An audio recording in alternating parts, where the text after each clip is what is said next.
Hi folks, Alex here. In 2015, the United Nations set up 17 Sustainable Development Goals, also known as SDGs, that were adopted by 193 countries. And our mission is to achieve these goals by 2030. In this video, we are going to talk about the SDG wedding cake and two other interesting ways you can use these goals to see if your country or your business is sustainable. Okay, let's get drawing.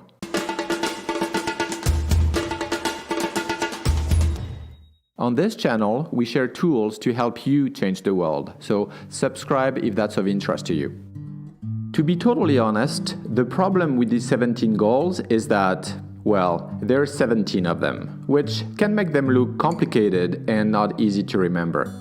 But the good thing about them is that they are the result of many public consultations, and they provide a shared language for all countries to report on. They also cover a lot of important things, and they can tell us if we are becoming sustainable. Or do they? First, let's look at how they are interconnected instead of looking at them individually.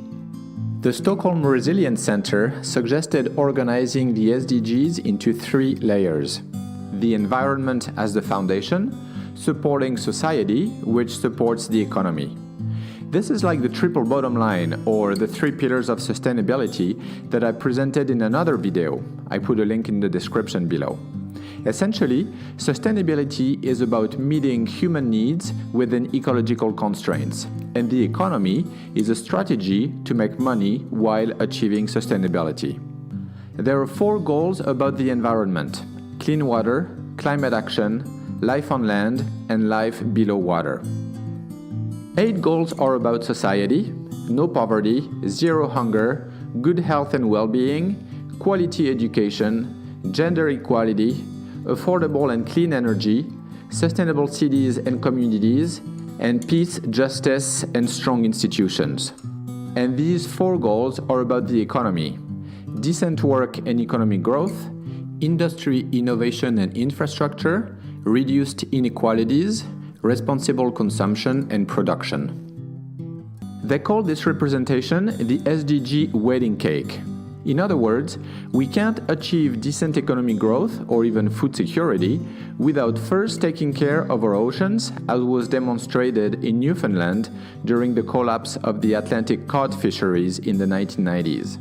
And to use the more recent example of the coronavirus crisis, we can't have everybody in good health and achieve no poverty without taking care first of our land, forests, and our greenhouse gas emissions.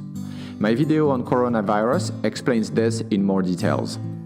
With the 17 goals come targets and indicators. I am not going to bore you with all the 169 targets and 232 indicators, but if we look at the affordable and clean energy goal as an example, it has 5 associated targets which read like this. By 2030, ensure universal access to affordable, reliable, and modern energy services. By 2030, increase substantially the share of renewable energy in the global energy mix. By 2030, double the global rate of improvement in energy efficiency, etc. And we can look at the performance of each country by indicator on this website. It looks like this for the United States, for instance. If a country is doing well on the SDGs, does that mean that they are more sustainable? Let's look at the top of the list. All these European countries are doing really well on poverty, health, education, etc. But they also have some of the largest ecological footprints per capita in the world. Although it is interesting to look at each individual target and indicator to see how a country is doing on individual goals, looking at the aggregate score of a country can be misleading, as developed countries look better as a whole but tend to use a lot more resources and contribute more to climate change. To break down sustainable development into all its dimensions, these 17 goals are great. But if you're trying to make a plan for a country to become sustainable, I would recommend using these first-order principles for sustainability that are grounded in science: 3 ecological ones and 5 social ones. They're necessary, sufficient, and non-overlapping. Once we comply with these principles, we are truly sustainable. I included the video link in the description below. If you're using these 17 goals to see if your company is becoming sustainable, FutureFed Business offers a holistic benchmark for companies to assess their social and environmental impact. This benchmark has break-even goals and positive pursuits beyond the goals that you can organize by SDG or by topic. Let's look at waste, for instance. For waste to not exist anymore, operational waste is eliminated has an action guide to help you prioritize your actions and monitor progress, and also to show the sustainable development goals that it contributes to. Imagine that the purpose of your business is to contribute to these SDGs. You can organize them like this: environmental goals, employee goals, and community goals.